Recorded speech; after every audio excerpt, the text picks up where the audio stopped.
generation, because we have leased out the future from them. Thank you, sir. Sri Ram Gopal Yadav, Professor Ram Gopal Yadav.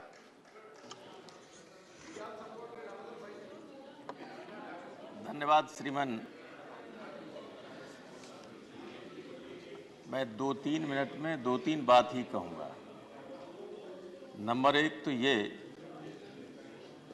कि कुदरत ने एक बिल्कुल संतुलन बना के रखा था कि कितना पृथ्वी को गर्म रहना है और किस तरह से लोगों को सर्वाइव करना है, लेकिन मानव जाति ने उस संतुलन को बिगाड़ने का काम किया। उसी का परिणाम है ये ग्लोबल वार्मिंग और क्लाइमेट चेंज। हमेशा से ही समुद्र का जो पानी है उसका जो बाष्पीकरण होता है उससे पृथ्वी गर्म रहती और जितना आवश्यक है उतनी गर्म रहती थी। ग्रीन हाउसेस गैसेस के एमिशन से, अत्यधिक इंडस्ट्रियलाइजेशन से और हमारे यहाँ खास तौर से जो डिफॉरेस्टेशन हुआ, जो जंगलों का काटा जाना हुआ है, इस सब से और बड़े पैमाने पर डीजल पेट्रोल के जलाने से हर घर में आज से 20 साल पहले जिला हेडक्वार्टर पर भी मैंने अपने इटावा में किसी के यहाँ रेफ्रिजरेटर ये एसी नहीं देखा। कहीं एक आध गाड़ी हुआ करती थी। अगर कोई एक्सीडेंट हो जाए और ग्वालियर किसी पेशेंट को ले जाना पड़े तो एक ठाकुर साहब थे, उनकी गाड़ी मांग के ले जाया करते थे। आज 20,000 गाड़ियां हैं। तो ये जो है ये क्या कर रहे हैं? सब कार्बन डाइऑक्साइड का एमिशन कर रहे हैं। हालांकि ग्रीन हाउसेस गैसेस भी जरूरी हैं, वो कुछ गर्मी को, हीट को टेप करके रोके रखने के लिए और ज्यादा है उसको वातावरण से बाहर जाने देने के लिए। क्योंकि अगर सबको रोक दिया जाएगा तब तो बहुत गर्म हो जाए, कोई जिंदा नहीं रह सकता है, और सब हीट बाहर चली जाएगी तो पृथ्वी बर्फ का गोला बन जाएगी, तब भी कोई नहीं जिंदा रह सकता है। तो वो जो संतुलन कुदरत ने रखा था वो हम लोगों ने, खुद व्यक्तियों ने, सारी दुनिया ने, डेवलप्ड कंट्री ने सबसे ज्यादा इसका नुकसान किया।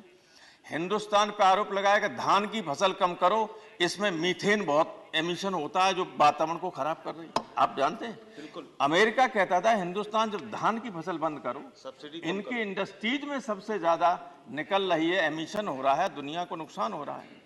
लेकिन हम उस पर नहीं जाना चाहते। जितनी कमिटीज की मीटिंग हो रही, हाई समिट्स की मीटिंग हो रही, ये कुछ नहीं कर सकती। किसी भी संप्रभु कंट्री पर ये कोई प्रतिबंध ज्यादा लागू हो नहीं सकता है। तमाम ट्रीटीज हुई, डिसआर्मामेंट को लेके नॉन प्रोलिफरेशन ट्रीटी हुई, उसके बाद बम विस्फोट एक्सप्लोजन हुआ एटम बम का। सीटीबीटी इसके बाद हुआ और हम लोगों ने भी किया है। ये संधियां कि नहीं हैं, but they are not binding on sovereign countries. तो इनसे हो नहीं सकता। हमें सोचना है कि हमें क्या करना है, हम कैसे इससे बचें, क्योंकि इससे एडवर्स असर इतने ज्यादा हैं। ग्लेशियर्स पिघलने लगे, गर्मियों में नदियों में पानी नहीं आएगा, सिंचाई के लिए नहरें उनसे निकलती हैं उनमें पानी नहीं होगा, फसलें नहीं हो पाएंगी सही।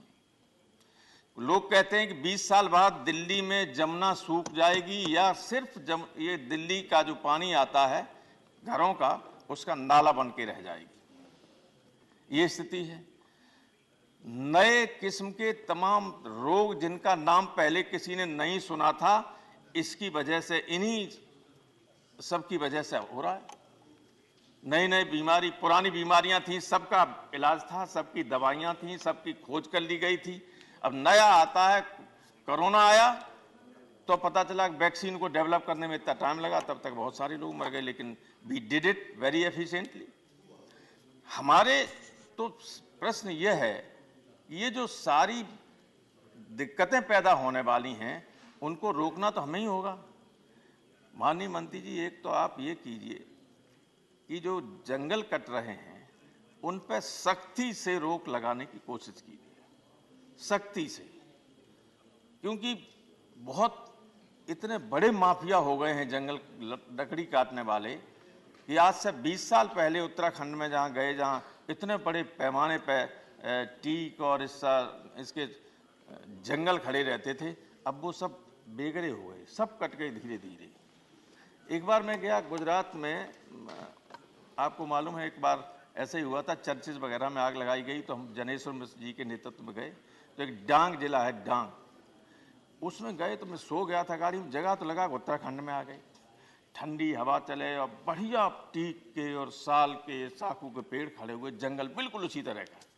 वहाँ के कप्तान ने कहा कि यहाँ सबसे अच्छी पोस्टिंग मानी जाती है, मैंने तो आज ही आया हूँ, बाद में आपको बताऊंगा। लेकिन ये सब वहाँ भी बता रहे कि सब बड़े पैमाने पर कट रहे हैं, एक एक पेड़ की कीमत 5-5, 6-6, 10-10 लाख तक होती, लोग काट रहे हैं हर जगह। नए लग नहीं रहे, लगने क्या तरीका, मैं एक आध मिनट ज्यादा ले लूंगा, आप घंटी मत बजाना, घंटी बजाओ मैं वैसे बैठ जाऊं। आपको ऑलरेडी 2 एक मिनट बार दे दिया, मैं आपको बता रहा हूं, घंटी नहीं बजाएंगे, आप समाप्त कीजिए। सिस्टम ये है, अब मिनिस्टर इतने अच्छे हैं, उधर देखना पड़ेगा। सिस्टम ये है कि मैं एक बार फॉरेस्ट एनवायरमेंट इसमें कमेटी में था, जोशी जी अध्यक्ष थे, मुरली मनोहर जोशी। तो ये जो टेहरी डैम हुआ था, बना था जब, तो पेड़ बहुत डूबे, तो ये कहा गया कि नहीं इतने पेड़ आपको लगाने पड़ेंगे दूसरी जगह आसपास। तो मैं एक बार झांसी की तरफ गया तो बोले कि ये प्लांटेशन जो है टेहरी की जगह यहाँ हो रहा है। मैंने उस कमेटी में पूछा कि जोशी जी मुझे ये पता चला है, तो जोशी ने सेक्रेटरी से पूछा, फॉरेस्ट जो वन विभाग के थे इस मंत्रालय, कि क्या ये सही है? तो उन्होंने कहा सही। तो बोले टेहरी के बदले पेड़ झांसी में लगाओ तो यहाँ के एनवायरनमेंट में क्या असर पड़ने वाला, और वो भी कैसे लगते हैं।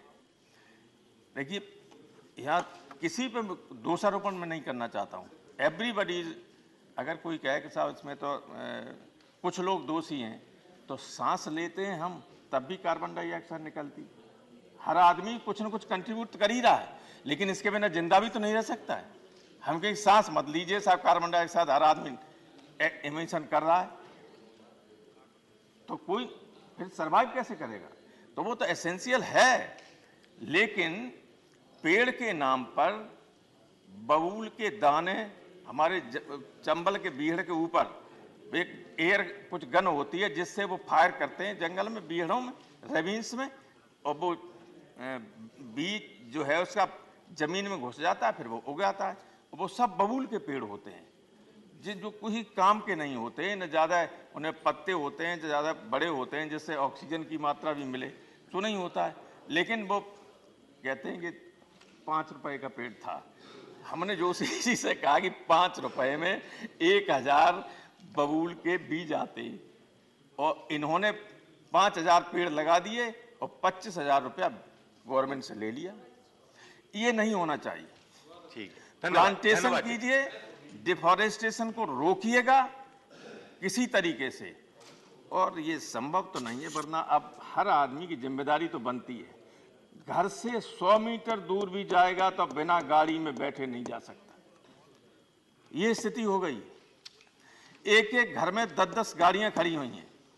किसी न किसी दिन किसी न किसी गवर्नमेंट को ये पाबंदी लगानी पड़ेगी कि इससे ज्यादा पेट्रोल एक दिन के लिए नहीं मिल सकती। आप धन्यवाद। अगर ये 100 गाड़ियां रखिए अपने पास, you will have to do make rationing for it, क्योंकि सारा तो हमारी इकोनॉमी खत्म हो ही जा रही है इस पेट्रोल और डीजल की वजह से।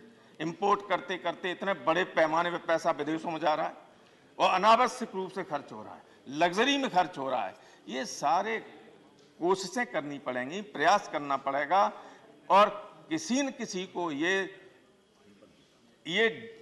जानते हुए भी कि चुनाव में इसका नुकसान हो सकता है, लेकिन देश हित में इस तरह के कदम उठाने ही पड़ेंगे अगर हमें सरवाइव करना है, तो वरना बहुत खराब स्थिति आने वाली है। आपको बहुत बहुत धन्यवाद। धन्यवाद। आपने श्रीमती रंजीत